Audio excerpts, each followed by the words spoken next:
Hey everyone, and welcome to Almost Cancelled. I am Peter, that is Connor, and we are going to talk about Star Trek Short Treks, which were a series of short films set between, well, not set between, but produced between seasons 1 and 2 of Star Trek Discovery.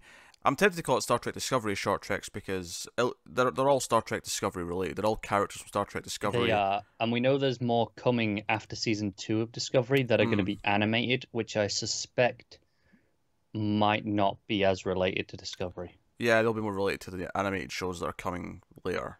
Yeah. That would make sense. Yeah, so full spoilers for the four of them just before we start, because it's kind of hard to talk about each one individually, spoiler free, then spoilers, and they're kind of a continuation of Star Trek, but kind of separate. It's a weird little experiment they're doing. It's a bit different. So these came out once per month over the last 4 months, and we considered doing one, a discussion for each one, but they're only 15 minutes long each.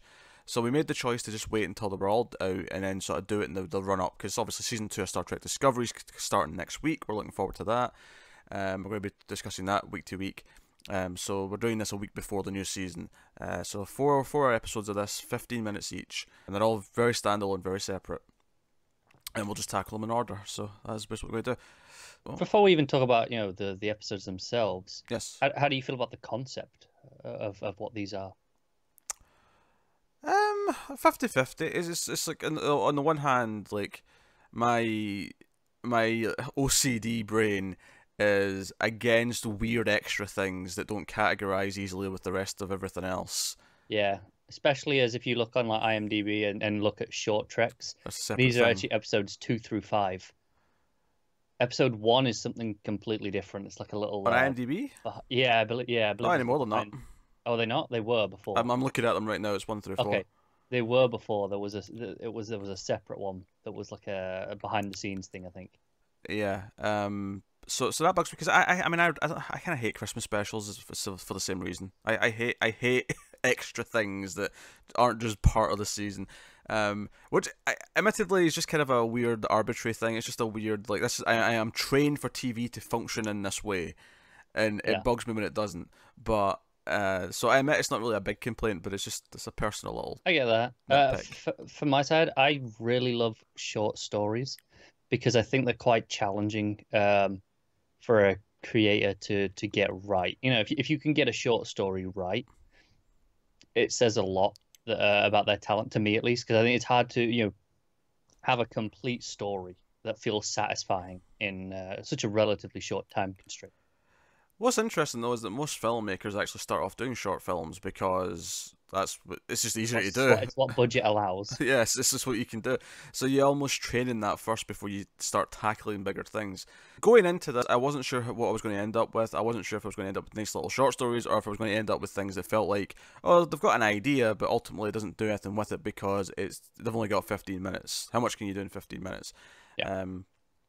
But at the same time, 15 minutes can be plenty for many a filmmaker. So Yeah, that's why I wanted to get this out of the way first before we discuss what they actually are, just on theory. So with that said, we'll talk about the four short treks. The first one is called Runaway. It is a Tilly story where she basically encounters a runaway alien who's stowawayed onto Discovery, and very Predator at first because she's got this camouflage, this alien. She's got this camouflage that's kind of see through.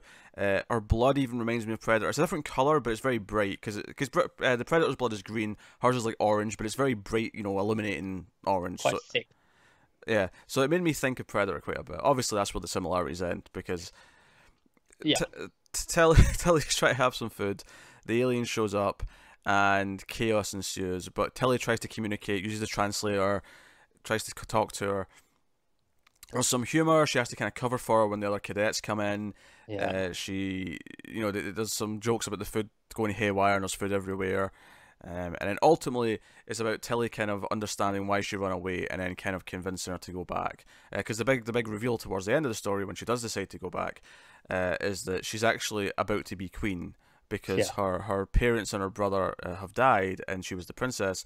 So she's about to be queen, and the interesting mythology stuff here was mainly this idea that her people and her planet have the same birthday, It wasn't like the planet was around for a long time and then people evolved to, or her alien race Yeah. evolved. She refers to them as twins. Yeah, her planet's her twin sister. I think she says Yeah. quite a bit. So that was interesting from a mythology point of view.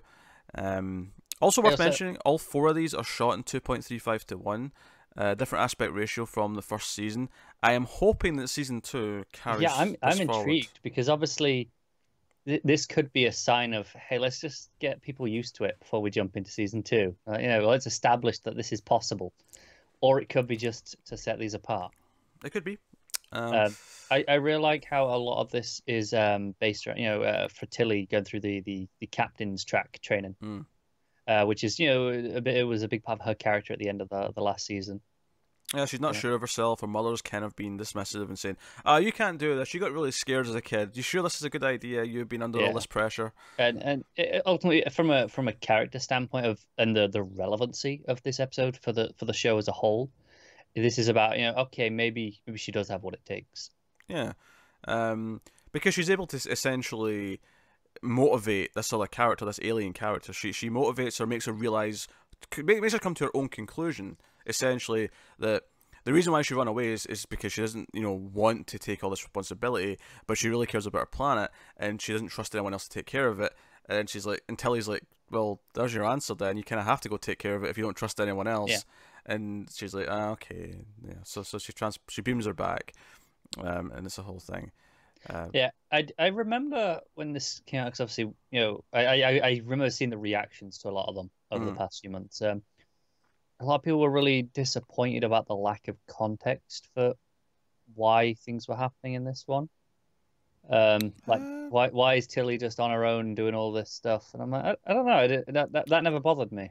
It's like half a day on the ship. I mean, yeah, she's not actually having to interact with everyone else all the time. Right.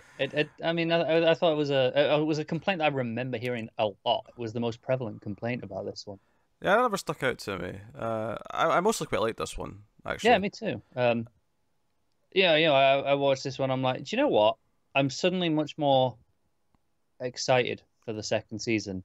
Just even though this isn't like, oh, this is standout amazing, but it was just consistent. It was a nice. Oh yeah, I like these characters. It was a reminder that it felt kind of sweet. I liked the alien character. I liked Tilly in this. I think what stuck out to me the most comparing it to season 1, because obviously we know that we've changed showrunners and things like that between seasons. Presumably these are maybe more season 2-ish than they are season 1-ish. I would assume so, given when they were produced. But the thing that stuck out to me was that nothing about it felt off. One of the things I complained about in season 1 quite a bit was how it just felt a little stilted pretty much all the time. Something felt like it wasn't clicking most of the time. And this was only a 15-minute short story, but it felt very focused. It felt like it knew exactly what it was doing, and it had a little arc, and it worked. It was, it worked. It was sweet.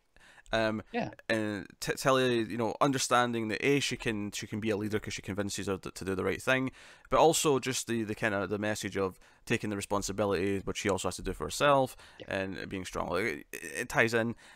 It was just a simple little story that I think worked. Yeah, me too. I was really into this. So I wouldn't really get most of the complaints. I think this was kind of delightful. So yeah, go with that. The second short track was called Calypso. This one definitely a bit more, probably the highest concept of the 4, in the sense that we don't have a character from the show. We have just have the ship. We have Discovery itself. We have this random character who we later know by as Craft, who is on a little lifeboat essentially, floating through space in cryo sleep. And Discovery picks him up, takes him in, and we learn of this AI that's on Discovery called Zora. Which, I mean, first and foremost, I hope Zora shows. We get the start of Zora on the show. Yeah, I'm not sure because in this, Zora mentions she evolved herself. She does mention that. So I'm not sure we're going to get that far. Even the beginnings of that, I'm not sure.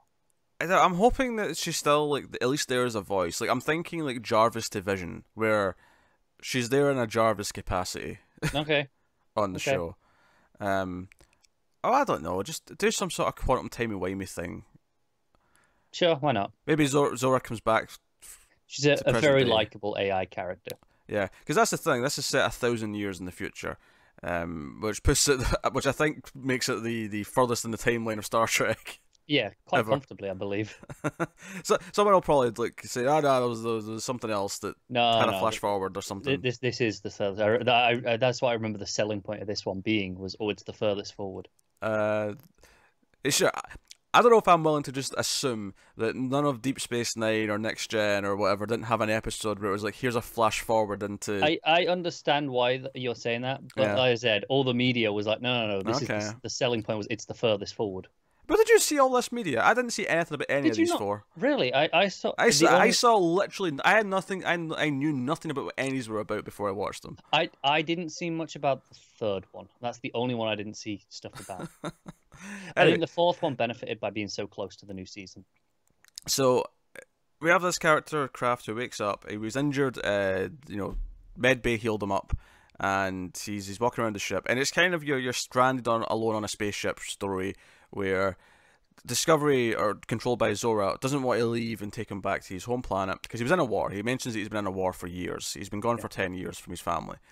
His baby, who was like one at a time, would be 11 years old now. Mm. And he wants to go home, but sorry, the orders I had were to maintain position. And he tries to talk her out. He's like, I mean, to be fair, your captain's been dead for 1,000 years at this point. Like, your orders don't really matter anymore. Begs the question though, or do they? Or do they? Yes. See, it almost makes me wonder if there's, again, going to be some timey-wimey stuff here where the crew get taken off the ship into like a time bubble or something like that, and they're out of time. So they're not Yeah. actually aging for 1,000 years.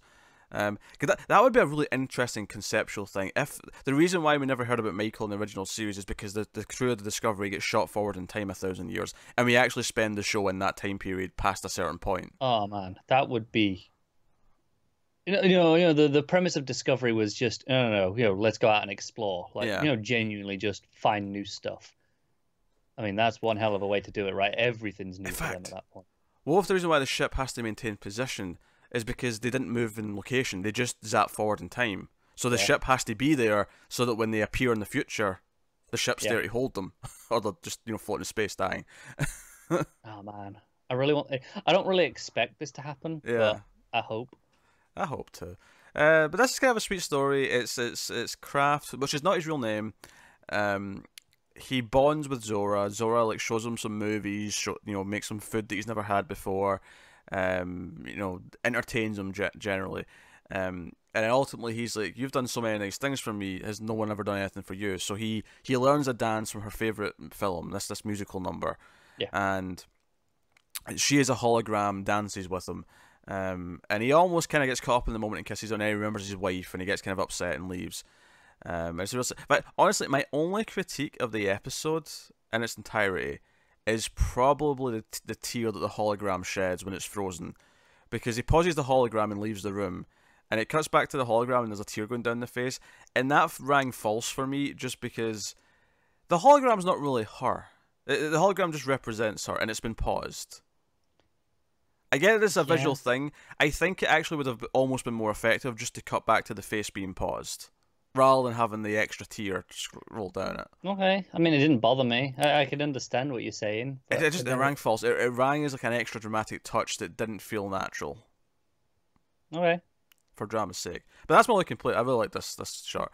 Yeah, this was kind of fantastic. And then Zora makes a choice like, hey, okay, so because they established earlier on that there is one shuttle that it could conceivably take to go home. But there's no guarantee. Yeah, it's a long distance. It's not necessarily built for that distance, and it's been sitting in the docking bay for 1,000 years untouched, so it may not be in the best shape.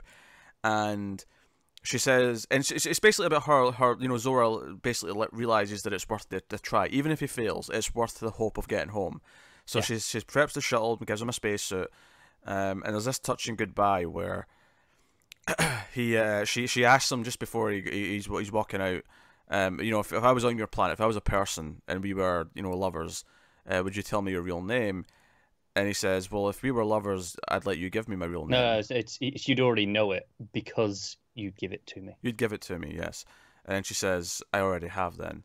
And it's kind of this sweet ending where and then the shuttle doors close and it's funny face. Yeah. And it goes back to the hologram, which is dancing in the bridge as he flies off.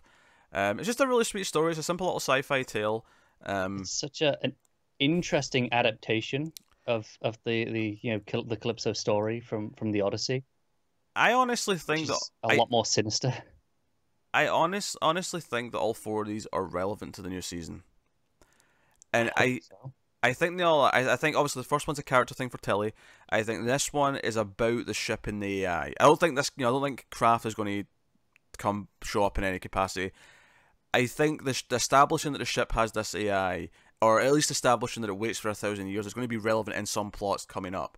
And likewise, when we get to 3 and 4 here, I'll talk about why I think they're going to be Yeah, no, relevant. I think this is the only one that's not as clearly obvious as to why it's relevant. Interesting on this one. I know the writer who did this is part of the writing staff for the Picard show. Okay. So hopefully they can maintain that quality onto there. Yeah, no, I like this quite a bit. So, and I can't, I cannot fathom a world where three of them are relevant and one isn't. No, This is somehow relevant. We just, don't know I how think yet. it's the idea that the ship has to wait for 1,000 years and possibly the AI that's on board. But I agree. something is relevant to No, I agree. something. But I really love this. This might be one of my favorite pieces of Trek media that I've seen. Which is the third one. This is called The Brightest Star, and this is about Saru.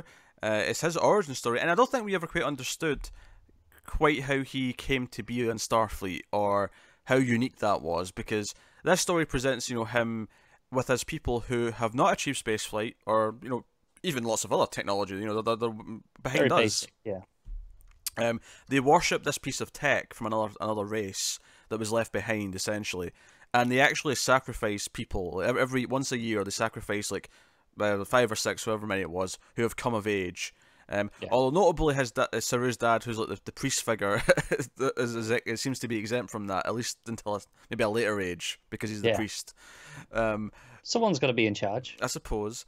But Saru sticks out in his group because he questions things. He questions, why do we do this? Shouldn't we Yeah, study it's things? yeah, this is all well and good that thing can do that, but can't we, study it and learn to do it ourselves? Yeah, can't we analyze it? Can't we do this? Can't we do that? His father gets very upset with him. But there was a piece of tech that fell off of the main monolith that was kind of floating out in their camp, and Saru is told to destroy it, but instead he starts taking it apart and tinkering with it, and then ultimately uses it to try and send a transmission out into space. And he's always looking up at the stars. He's always dreaming of going into space.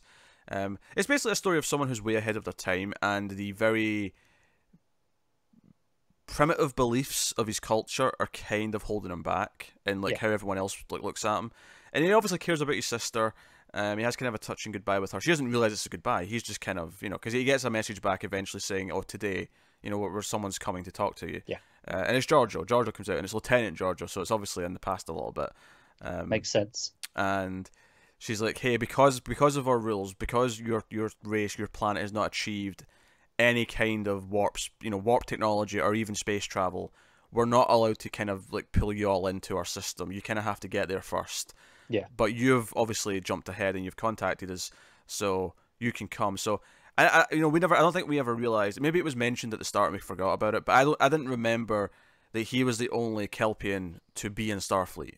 No, and do you know what I think maybe threw me off even more Mm. is when we went to the mirror universe and There was tons of them. Yeah. they weren't part of the Empire obviously, but they were commonplace. They were a bit of a delicacy, right? to They were a eat, delicacy. Yes.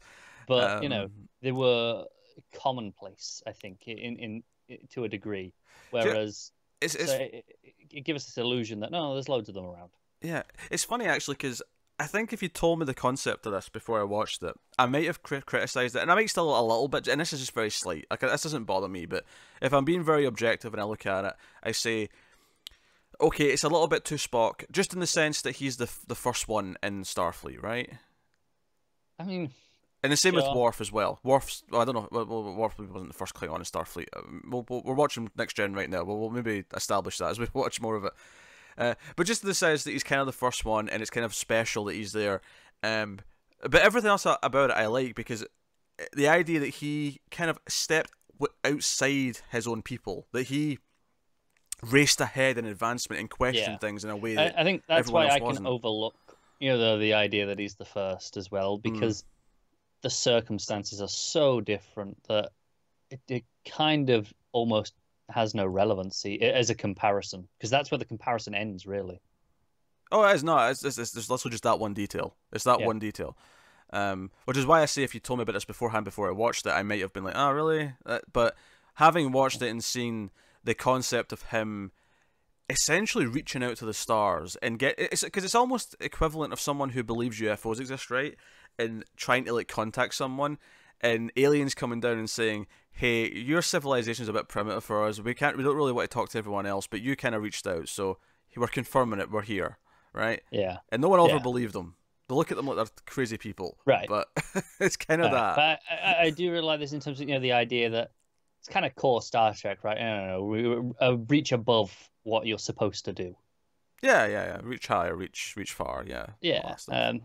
It's nice, and that there's in terms of it maybe tying in again to season two beyond just okay, this is his origin, which is obvious. Oh, I think we're coming back here. I think we're seeing his homeworld again, season two. Yeah, because obviously there's a bit at the end where he's like, "Can I come back and help them out at some point?" And Giorgio's like, "No, not really." Yeah, I don't think he'll come back to help out specifically. I think something else will bring them there. It'll be like a circumstantial thing. I agree, but I can see us interacting with his family, especially the sister. Yeah, maybe he will actually make a point of trying to speak because I imagine his dad's going to be because he was meant to be sacrificed next cycle. Yeah, We're building up to that. So I think his dad's going to be pissed when he sees him again. And of course it'll be interesting to see how the rest of the crew like, no, you're not sacrificing our first officer. None of yeah, that.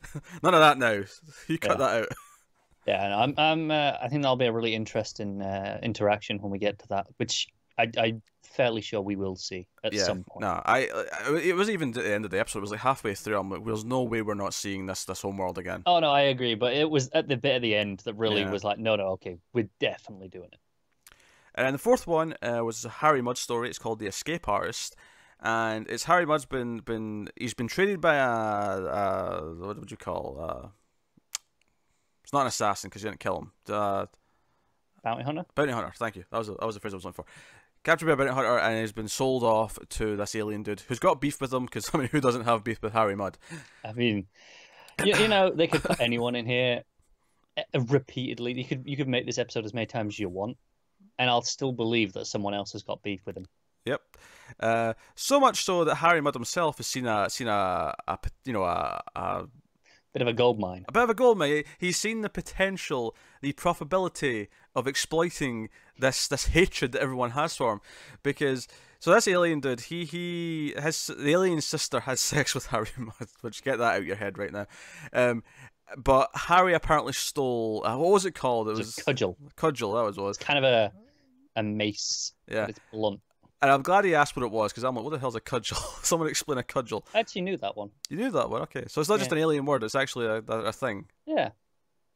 All right, okay. So he's got his cudgel, and he's pissed that he's got that. That it's a family heirloom, and Harry's like, "Oh, I sold that off eventually." So he's going to turn him over to Starfleet because there's a bounty. There's a bounty on his head. And he's like, "Well, I'm just going to make some money off of you then because I might as well, and I hate your guts." So he's doing that.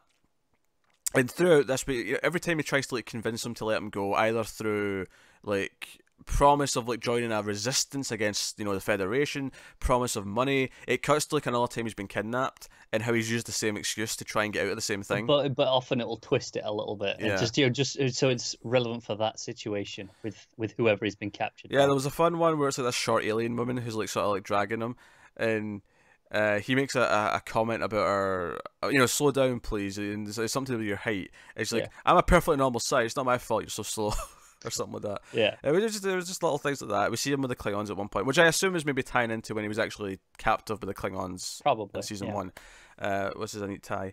And ultimately, the twist of this one is that so they get to the starship. And the officer's like taking him, and he's like, "Yeah, sorry, alien dude, you've been had.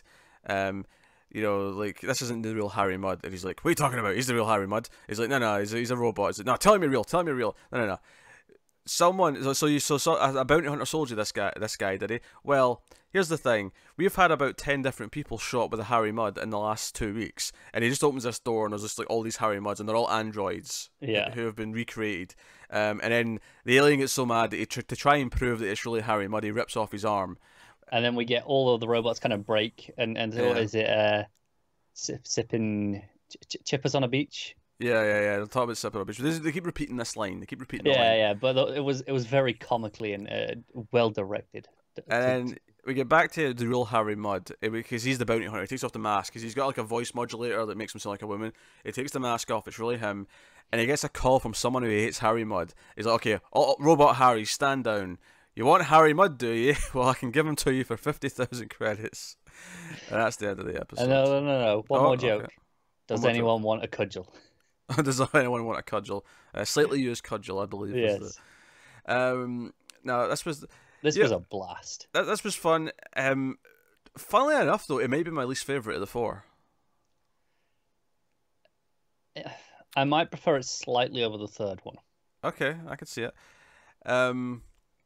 Okay, it was enjoyable, but I feel like the other ones all had like a little dramatic point that I liked, whereas this one was just it was just a funny Harry Mudd story. Oh, it was, but I think this one had a little bit more style than the third one, which I was Sure. really into watching it. It just is an enjoyment level. So here's where things get interesting. And you kind of said this to me before when you watched a couple of them. These four are better than season 1 of the show. Yeah, I said it after the first one. I went, you know what? I think that's better than like 90% of the first season. There's maybe a few bits that are better than it. And then I watched the second one. I was like, nope, these are just better. Yeah, across the board, these are better. If this is the high to the midpoint of what season 2 is going to be, season 2 is season 2 is looking a lot more promising after these four. Because season 1, of course, we had some issues early on. I mentioned how it felt stilted a lot of the time. We liked a good chunk in the middle. There was a middle period, but it got better. I still felt stilted, I think, but there was definitely better elements. There was real improvement. And then it took all that improvement and kind of shut it down the toilet because the resolution was pretty rough. Yeah, it wasn't great, was it? So we had all that, and then the ending felt really forced, and it felt like it didn't really earn what it was trying to say. But these four shorts have got me feeling pretty optimistic about season 2. So with a bit of luck, we'll. Yeah, I'm really hoping this is indicative of season 2 because it has me much more excited. Because after season 1, I was like, yes, yeah, we're gonna watch it, obviously, because Star Trek, right? Yeah.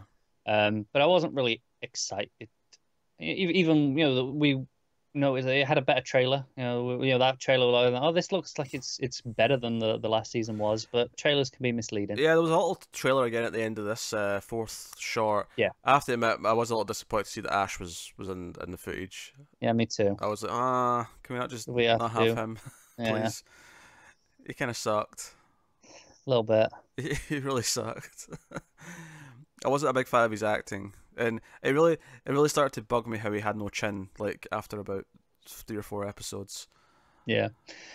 But here's the thing. Which is not his fault. I mean, he can't really do anything about that. But it really started to bug me. Yeah. But here's the thing. Even with him there, I'm still more positive going into the season than I was, a few days ago before I watched these, because this is going, okay, no. There's people involved who can pull this off. Yes, I've seen it. Yes, I hope that the quality from these is the standard of what season 2 is going to be. If season 2 can rise even more above that, because it can take the quality of this and then add serialization to it, then fantastic. But if it at least matches this, I'll probably be quite happy by the end of season 2. Oh, me too. Yeah. So I'm looking forward to it next week. It got extra episodes, but I don't think it got as many as season 1. So I think it's like 14 episodes or something like that. Really? Yeah, I remember hearing that it got added, a couple of episodes added, but it wasn't up to 15 like season 1 was. Have a quick check what IMDb is saying at the minute. Although, I mean, not the most reliable. Yeah. IMDb is saying 14. Oh, okay. So I'm probably right there if that's exactly what they're saying. Yeah. Okay, there you go. Yeah, it got 2 extra as opposed to 3 extra like last year. Yeah. I mean, still though, 14's a perfectly reasonable number. Yeah, 14's fine. So obviously this starts next week, season 2, and we will be covering it week to week, and hopefully we can be more positive, ongoing as we go through it, as we do. I would really like to be. And obviously I mentioned earlier in passing very briefly, but we are working our way through Star Trek: The Next Generation, because if you were watching our reviews of Star Trek Discovery season 1, you'll know that we kept mentioning that we were watching the original series. We actually finished the original series a couple of months ago. We did the original movies, the first 6. And then we just started The Next Generation. That started going up on New Year's Day, once per week. So we're early in season 1, but if you want some classic Star Trek discussions, you can go and do that. If you listen to the audio feed, this is on the Star Trek Modern. It's the Viewer's Log, which is this modern Star Trek feed. There's a classic Viewer's Log feed, is the other one you want with all the classic shows. If you're on YouTube, you can just find everything on YouTube. Yeah, it's all there. Handy playlists, easy. So yeah, that's the short tracks. Let us know what you think of these 4 in the comments. Like and subscribe, all that stuff. It helps us out a lot if you do. As it does, of course, going over to patreon.com/MetalFuzzTV, where you can support us for as little as $1 per month. You get the classic Star Trek shows a week early on there. You get the Next Generation reviews a week ahead of the public, as well as other things, of course. But that is us, so thank you once again for watching or listening. We always appreciate it. Keep watching Star Trek and TV, guys. And to everyone but Connor, live long and prosper.